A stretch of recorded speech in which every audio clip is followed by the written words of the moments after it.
Let's get this thing back on the road. Welcome back to the auction bot GLK. If you guys are new to the channel, I bought this GLK during my 9 to 5 job. Closed? Yeah. Oh, what? Yeah. I then took the car to the mechanic shop and got a quote of $7,000 to fix everything. I obviously didn't want to do that, so I bought all the parts myself. And in the last episode, I ran into a lot of issues, like a lot. But I also ran into a lot of success. The bolt is spinning! I managed to take all of these parts out of the car in the last episode. And in this episode, we're going to put everything back together and even go on a trip. But like always, I'm going to run into a lot of issues again. Alright, the first steps are going to be putting the axles back into the front differential, and we'll start doing the brakes so we can just get rid of the suspension part of things. Putting the axle back in was definitely much easier than taking it out because I didn't have to beat on it like last time. The only thing you have to do is put the axle into the front differential. Just make sure you put quite a bit of grease in it so it slides in a bit smoother. It's going to be hard to put the axle fully into the front differential because the spindle is still hanging. But once you put those strut bolts in, it will go in fully. Now you can do the exact same thing on the other side of the car before putting on the brake rotors and the brake calipers and the whole entire braking system. And make sure you follow the appropriate steps to torquing the strut to the spindle, because if this falls or if this is loose, it's going to be very problematic on the road. Taking the brake rotors off last time was a huge problem.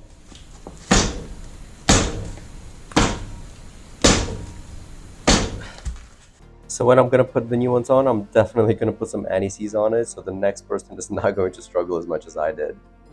Now, putting the braking system is actually not that difficult. You just have to make sure you clean everything and you put brake clean on pretty much everything, just because there's lots of dust that gets built up around these areas. Most cars actually have a very similar braking system to every other car. There is a braking bracket that I'm cleaning and putting new clips on right now that attaches to the spindle, and then the braking caliper just simply gets attached to that bracket. Before putting the caliper on, it is very easy to simply just put the brake pads into the bracket and then slide the caliper over the braking pads. Just make sure you put some anti-seize on it so it's not as squeaky, and it's also easy to take out the next time you're going to change the pads. And now I'm going to do the exact same thing on the other side. If your calipers are not compressing, you can use a C-clamp to compress them, and then it will easily slide over the brake pads. It's definitely nice seeing the car being put back together. Now we're just simply going to put the inner linings back in, because we did try taking them out to remove the engine mounts with these and it did not work, so we're just going to put them back in. Now it's time for the alternator. In the last episode, I definitely struggled taking this out because of how heavy the alternator is. Putting it back in, I should have gravity on my side, but that might cause some more problems. There are two main issues that I ran into putting the alternator back into the tight space. One is the tight space. It is almost impossible to fit a wrench there to actually put the bolts in. Which then leads to the second issue, and that is how heavy the alternator is. I literally had to hold the alternator with one hand and put the bolts in with the other hand, just so they can actually go through the alternator into the engine. Make sure you guys have a lot of patience with this job. But unfortunately, the smooth sailing had to stop somewhere. Me and my girlfriend Elisa had a plan to go on an amazing trip. And I was supposed to take the S-Class to the trip, but this is what I came to. That's right, a blown out air strut. And our trip, of course, was the next day. So I had 1 day to put the car back together because I did not have enough time to order a new strut and put it into the S-Class. So we have to work quick. So the next step is going to be putting the heat shield onto the prop shaft and the engine mount. And this wasn't super difficult, but there were a few bolts that were just in a tight space, so it's hard to fit wrenches in it. And now it's time to change the positive crankcase ventilation PVC valve. This was leaking at the back of the engine as we found it from the last episode, so it's time to just clean that up and change it into a new part. It's definitely a tight space, but you can take it out, clean the area up, and then just put the new one in. And this is how it looks like from the top. Push start, I don't need a car key. And now it's time to move to the front of the engine and start putting things back together then. But before we proceed, we gotta drain the coolant because we are changing the oil filter cooling housing, and that obviously has coolant running through it. To drain the coolant from the radiator is pretty easy. We just have to take a couple of bolts out from these beauty covers, and then there's literally a valve that you simply just spin, and the coolant will slowly start dripping through it. Just make sure you open up the coolant housing tank and it will drip a little bit faster. The coolant will take a little bit of time to drain. In the meantime, I'm going to put the new spark plugs into the engine. We're also going to remove the oil filter from the housing because we do have to remove the housing. And just a reminder, the reason why we're changing and taking the housing off is because the technician that was looking at the car saw oil inside the coolant tank. And the reason that happened is because inside the oil cooler housing, there is a seal that separates coolant from oil. And if that seal cracks, they will mix together, and that's exactly what's happening in this case. But good thing we found the problem early because the coolant did not go into the engine oil, so the engine is actually really good. To get more access, we need to remove the top radiator hose, which connects to the thermostat of the engine. To remove that is just 2 bolts. We can simply just move it out of the way, and we have more access to the oil filter housing. The next step is to remove 8 bolts that hold the oil filter housing in place. Make sure you have a bucket underneath the car because this is what happens when you loosen it up.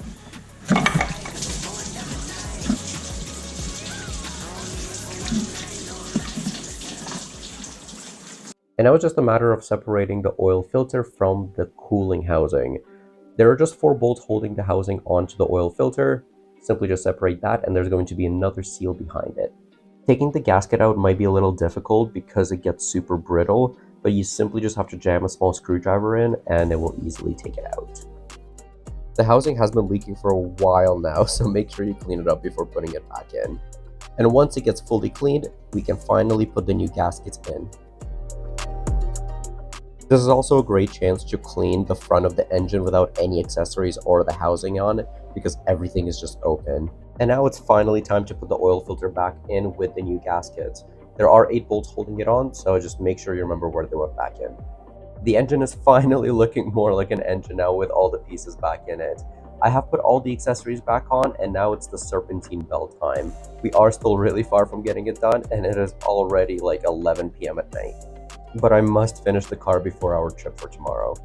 And now it's time for the secondary air injection pump. It's right at the very top of the engine, so it's pretty easy to put on.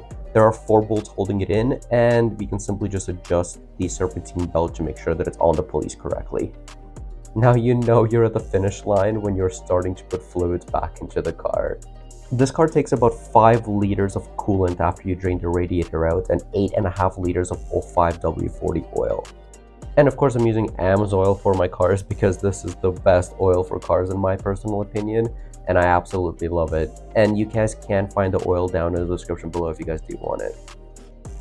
Now, it's finally time for the exhaust. I did have to buy brand new clamps for the rear part of the exhaust because I did snap them in half and they were super corroded.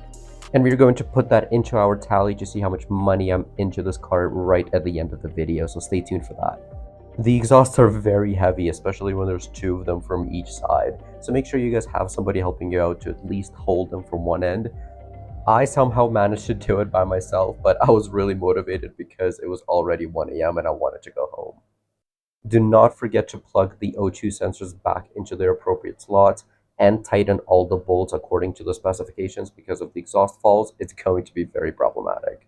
And I had to make sure that I put all the other bolts for the brace on and tighten all of the plastic parts around it. And here are the new clamps that I also got for the exhaust. All right, it's 1:30 a.m. and I have work at 8 a.m. So I really need to get home, but I want to finish the car just because of my trip coming up tomorrow. So the only thing we have left to do is put the beauty covers on, put the engine filters back on, and start the car. Hopefully there's going to be no leaks and no issues, and it'll just start and it'll be all good. So let's finish up with that and start this thing up. But as promised, I'm gonna do price breakdown before we proceed. All right, so we did have to buy a few more things. So our total is going to change a little bit. We did find that oil leak at the back of the engine, so we had to buy the black part, and we also had to buy the exhaust clamps. Both of the clamps ended up being $68.32 when the valve was $45.95, which brings our total to $9,564.41. Now it's time for the final part of the build, which are the engine air filters. They're located right on top of the engine with just the clip that I took off, and they're on each side of the intake. These were actually surprisingly very clean, so I think they were changed pretty recently, but this was a dealer-maintained car, so I'm not surprised that they're actually pretty good. But I'm still going to put some new ones on because it's such cheap maintenance, and I just want to make sure that the car is perfect for a while for me. Putting the air intake on the top of the engine is super easy. You simply just press it down and it'll clip on. Make sure you put all the hoses on, and it's ready for our first start.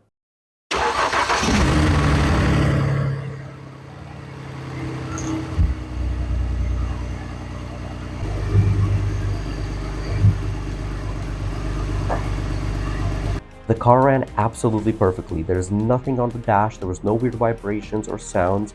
Now it's just time to put the wheels back on the ground and let's get ready on the road trip.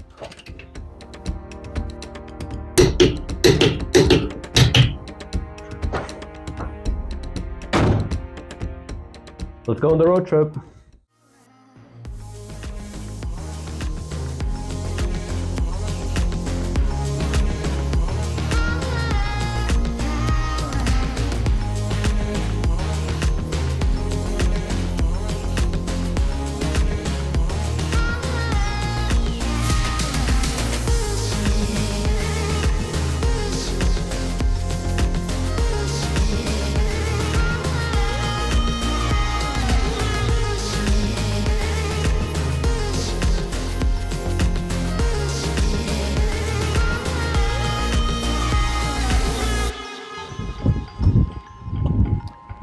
And we made it to our destination. The car performed absolutely flawlessly. There are no issues. It drives absolutely smoothly. So that will be it for this video. Thank you so much for watching. Please subscribe, like, and share, and I'll see you guys in the next one.